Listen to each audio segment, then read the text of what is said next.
Hello students, today we will do the various type of separating techniques, means various types of method to separate the component present in the mixture.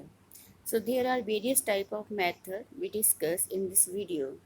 There are several methods to separate the components of the component present in the mixture, in which the first method is crystallization, then filtration, decantation, then sublimation, evaporation, simple distillation, fractional distillation, chromatography, centrifugation, separating funnel method, magnetic separation method, and precipitation method. All these methods we will discuss in this video.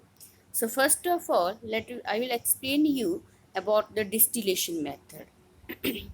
First of all, you should know what is the meaning of distillation.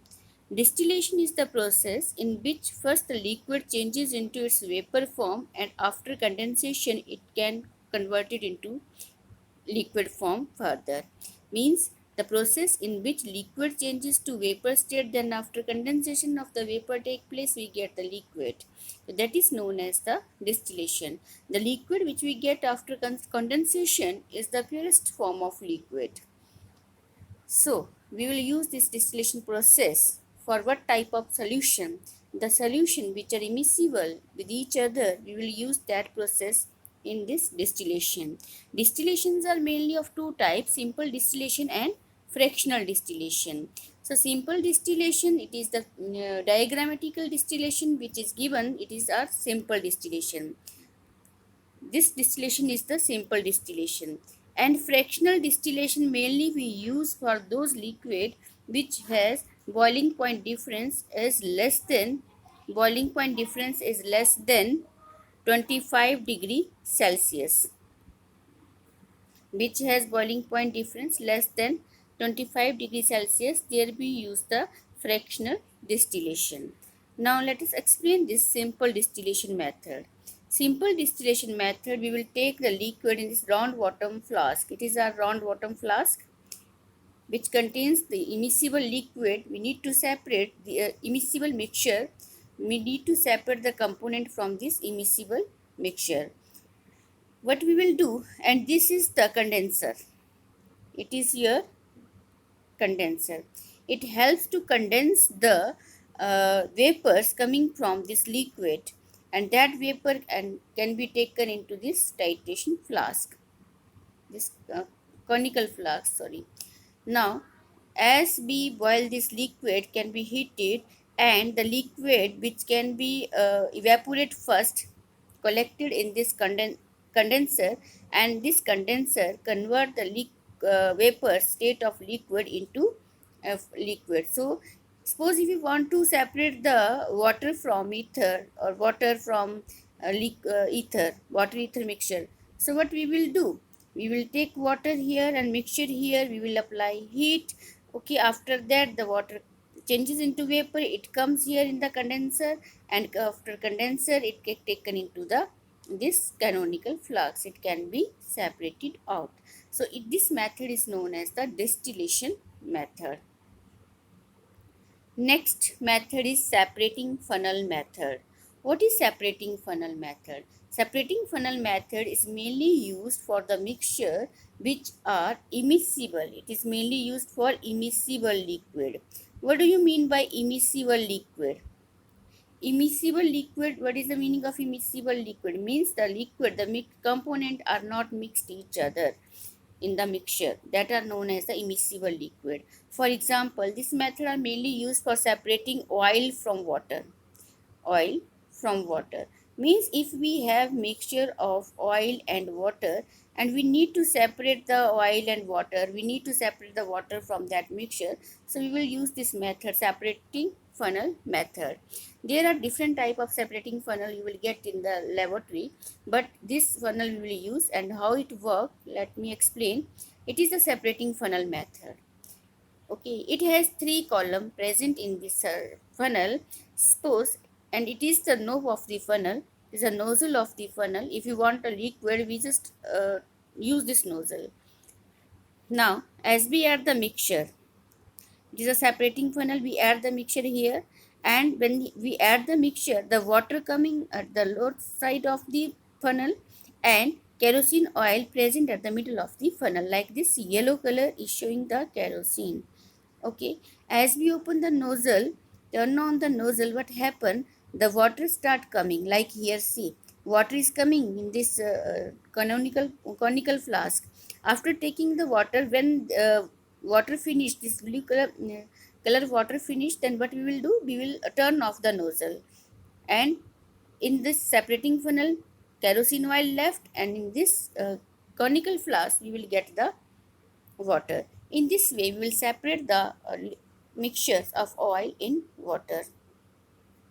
Next method is filtration method. You all aware about this method. At home journey, you use this method, okay, for filtering the tea leaves from the tea, and so many method you are using at home. Filtration method, and it is very simple method, and this method is used for the mixture in which like solids are little bit higher size. It is not the size of the filter pores, so that's why we use this the filtration method. Different techniques depends upon the nature and property of the liquids, which mixture we need to use, which techniques we will use for which mixture. It depends upon the nature of the component and properties of the mixture. Fine.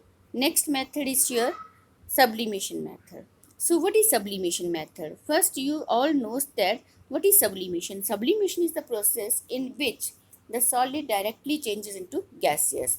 For example, that you have naphthol walls, or that camphor you have, you see that these material at room temperature directly changes into gases. So this process is known as the sublimation.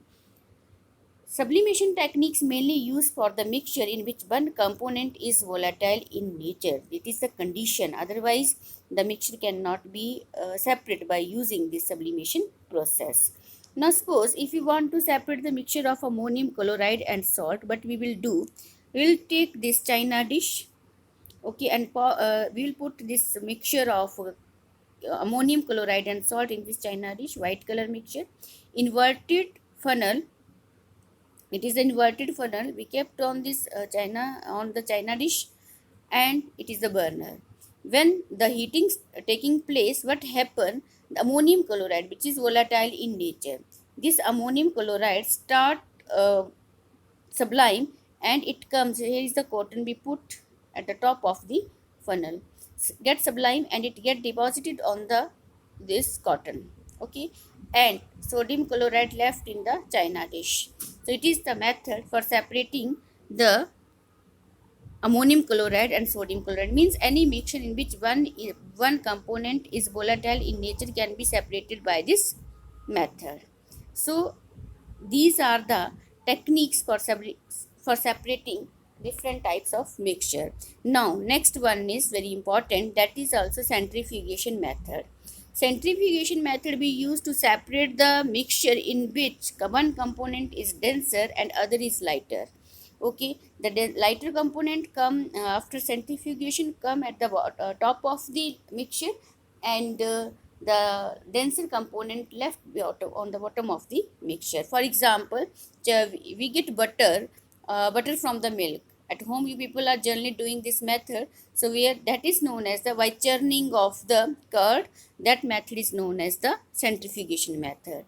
But in chemists also use this method when we are going in the laboratory for a blood test. There we also they are also using this method, centrifugation method.